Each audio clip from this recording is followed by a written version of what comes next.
like a Hellcat.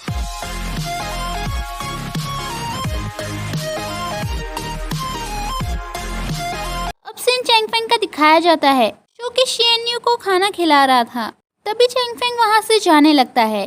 तभी शियन्यू उसे रोक लेती है। चैंगफेंग कहता है मैं अभी नहीं जा रहा हूँ, मैं थोड़ा पानी लेकर आता हूँ। शियन्यू उसे नहीं जाने दे रही थी। चैंगफेंग कहता है मैं नहीं जाऊंगा, लेकिन शियन्यू फिर भी उसे नहीं जाने दे रही थी। चैंगफेंग कहता है ठीक है मेरे साथ चलो। तभी चैंगफेंग उसे अपने घर पे लेकर आता है और कहता है ये मेरा घर है, मुझे यहाँ अकेले रहने की आदत है, तो तुम्हारे पास जाने के लिए कोई और जगह नहीं है तो तुम यहाँ रुक सकती हो। मैं बाद में अपने नौकर से तुम्हारे लिए साफ कपड़े लाने के लिए कहूँगा और तुम्हें नहाना चाहिए। तभी शियन्यू अपने आप को सूंघने लगती है। चैंगफेंग कहता है मैं भूल गया था कि तुम बोल नहीं सकती। तभी शियन्यू कहती है बदबूदार, इसे सूंघो। चैंगफेंग हैरानी से कहता है तुम बोल सकती हो। सीन एक औरत का दिखाया जाता है जो कि कुछ बेच रही थी। उसे ऊपर की तरफ कुछ उड़ता हुआ दिखता है। तभी वो उस काइट को लेकर दूर जाकर देखती है जिस पे कुछ लिखा हुआ था। सीन उस औरत का दिखाया जाता है जो कि चैंगफेंग से कहती है मैं वुहान फैक्शन से हांग हूँ, आपने मुझे यहाँ क्यों बुलाया है। चैंगफेंग कहता है मेरी सिस्टर बस अभी यहाँ आई है, लेकिन उसे सिटी के बारे में कुछ भी नहीं पता। मैं चाहता हूँ कि आप उसके नहाने में मदद करें। सीन शियन्यू का दिखाया जाता है कि नहाने के लिए गर्म पानी में बैठी थी। तभी आंटी हांग वहाँ आ जाती है, कहती है बैठ जाओ, मैं तुम्हारी नहाने में मदद करूंगी। वो उसे नहलाने लगती है। वो उसके कंधे पर बना निशान देखकर कहती है क्या ये कोई टैटू है,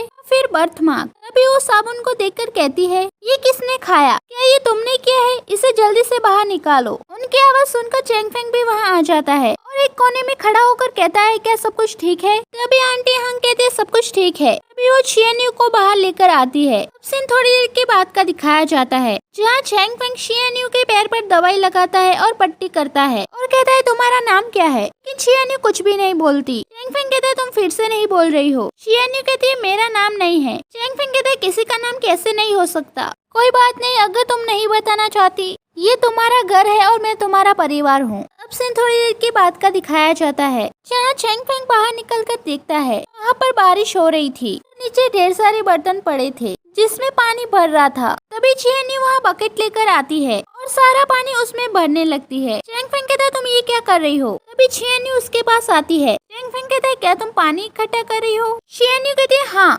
हांग ने मुझे कहा था कि पानी नहाने के लिए जरूरी है, बर्तन और कपड़े धोने के लिए भी, इसलिए मुझे बहुत ज्यादा पानी चाहिए। चैंगफेंग उसके सर पर हाथ घुमाते हुए कहता है बारिश रुकने के बाद मैं तुम्हें सिखाऊंगा, अभी के लिए अंदर जाओ। सीन थोड़ी देर के बाद का दिखाया जाता है जहाँ चैंगफेंग शियन्यू को कुआं दिखाते हुए कहता है और कहता है इसे कुआं कहते हैं। वो उसे सिखाता है कि इसमें से पानी कैसे निकाले और उसे कपड़े धोना भी सिखाता है। सीन चैंगफेंग का दिखाया जाता है जो कि शांति से नहाने के लिए बैठा था, लेकिन कोई उसके कपड़े वहाँ से ले जाता है। अभी चैंगफेंग ऊपर की तरफ देखता है जहाँ पर उसके कपड़े नहीं थे। वे टेबल पर पड़ी एक चादर को लेकर वो अपने ऊपर ओढ़ लेता है और बाहर आकर शियन्यू को बुलाता है और कहता है तुम ये क्या कर रही हो। शियन्यू कहते हैं मैंने घर के सारे कपड़े धो लिए और बाथरूम में तुमने जो कपड़े रखे थे वो भी मैंने धो दिए। चैंगफेंग कहता है तुम्हें लापरवाही से बाथरूम के अंदर नहीं आना चाहिए, खासकर तब जब मैं नहा रहा हूँ। शियन्यू कहते पर क्यों। चैंगफेंग कहता है स्त्री और पुरुष का अतरंग संबंध होना अनुचित है। शियन्यू कहती है आपका क्या मतलब है।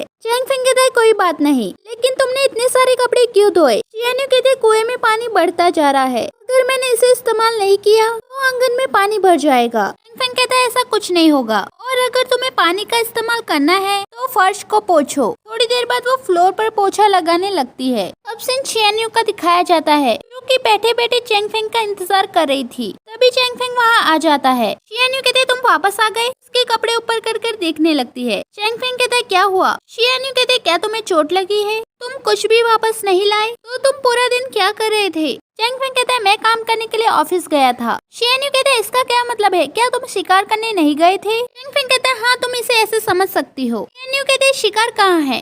चैंगफेंग कहता है इसे मैं तुम्हें कल दूंगा। तभी वो दोनों खाना खाने के लिए बैठते हैं। शियन्यू कहते हैं फिर से यही, क्या हम कुछ और नहीं खा सकते। चैंगफेंग कहता है मुझे सिर्फ यही बनाना आता है, लेकिन मैं किसी को खाना पकाने के लिए बुला सकता हूँ। थोड़ी देर के बाद का दिखाया जाता है शेफ खाना बना रहा था। शियन्यू उसे देख रही थी। अब से नेक्स्ट मॉर्निंग का दिखाया जाता है जहाँ चैंगफेंग शियन्यू को पैसे कैसे कमाते हैं और उसका इस्तेमाल कैसे किया जाता है इस बारे में सिखाता है।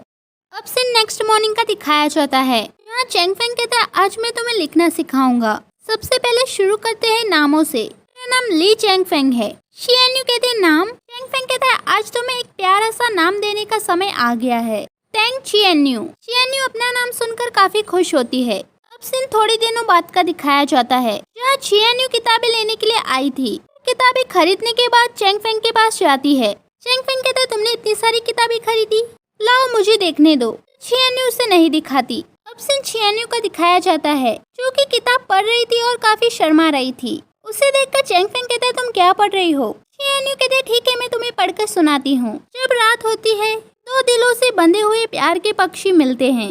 रेशम की चादर खुलती है, लाल रंग की लहरें बनती है और जैसे ही बारिश होती है बादल फैल जाते हैं और जोश भर जाता है। तभी चैंगफेंग उसके हाथ से किताब ले लेता है और कहता है तुम्हें ये किताब कहाँ से मिली? चियन्यू कहती कल मैंने ये बुक स्टोर से खरीदी, मुझे उम्मीद नहीं थी कि ये इतनी अच्छी होगी। चैंगफेंग कहता है ऐसी किताबें दोबारा मत पढ़ना और वहाँ से जाने लगता है। चियन्यू उसके पीछे जाती है और किताब लेने की कोशिश करती है, लेकिन चैंगफेंग उसे किताब नहीं दे रहा था। चियन्यू उसे गुदगुदी करके नीचे गिरा देती है, लेकिन फिर भी चैंगफेंग उसे किताब नहीं दे रहा था, इसलिए वो उसके गले पर काट लेती है। ये देखकर चैंगफेंग हैरान हो जाता है और चियन्यू वहाँ से भाग जाती है। सीन आंटी हांग का दिखाया जाता है कि चियन्यू को लड़कियों की तरह मेकअप लगाना और लड़कियों की तरह चलना सिखा रही थी।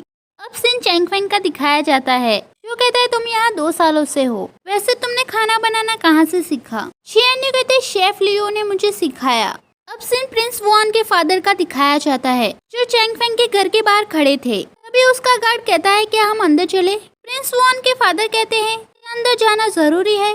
गार्ड कहता है आप यहाँ का पूरा रास्ता घेर के खड़े हैं। प्रिंस वुआन के फादर कहते हैं अपना मुंह बंद करो। सीन चियन्यू का दिखाया जाता है, जिसे आंटी हान कहती है एक यंग लेडी के रूप में तुम हमेशा कमांडर के साथ रही हो, इसलिए पड़ोसी तरह तरह की बातें कर रहे हैं। चियन्यू कहते चिंता मत करो, मैं इसे अपने दिल पर नहीं लेती हूँ। आंटी हान कहती है लेकिन कमांडर की शादी होगी और उनके बच्चे होंगे, इसलिए एक खूबसूरत महिला के रूप में आप उसके साथ नहीं रह सकते। चियन्यू कहते मैंने कभी शादी के बारे में नहीं सोचा। सीन चैंगफेंग का दिखाया जाता है, कहता है मैं अपने काम पर जा रहा हूँ। चियन्यू कहते ठीक है आज बर्फबारी होने वाली है, इसलिए छाता साथ में लेकर जाओ। अभी आंटी हांग कहती है चियन्यू की शादी एक बड़ी बात है, आपको इस पर ज्यादा ध्यान देना चाहिए। चैंगफेंग कहता है जब मैं वापस आ जाऊंगा तब हम इस बारे में बात करेंगे। अभी वो बाहर जाने लगता है, अभी वो देखता है प्रिंस वुआन के फादर वहाँ पे है। चैंगफेंग कहता है आप लोग यहाँ क्या कर रहे हैं? प्रिंस वुआन के फादर कहते हैं मैं इस देश का मार्शल हूँ और तुम्हारा पिता भी, क्या मैं यहाँ नहीं आ सकता? चैंगफेंग कहता है आपने एक बयान जारी किया था कि आप मेरे घर में कभी कदम नहीं रखेंगे। इसके फादर कहते हैं मैं तुम्हारे घर के बाहर हूँ, मैं तुम्हें तुम्हारी शादी के बारे में याद दिलाने के लिए आया हूँ प्रेसिडेंट की बेटी शेनचिन से। जब तुम दोनों यंग हो जाओगे तो तुम्हारी शादी कर दी जाएगी। तुम्हें अपने माता पिता के शब्दों पर टिके रहना होगा, चाहे तुम्हें ये पसंद आए या ना आए। शादी नए साल के बाद तय है। क्योंकि सारी बातें चियन्यू भी सुन रही थी। तभी एपिसोड खत्म हो जाता है। नेक्स्ट एपिसोड के लिए like share and subscribe and thank you for watching full video.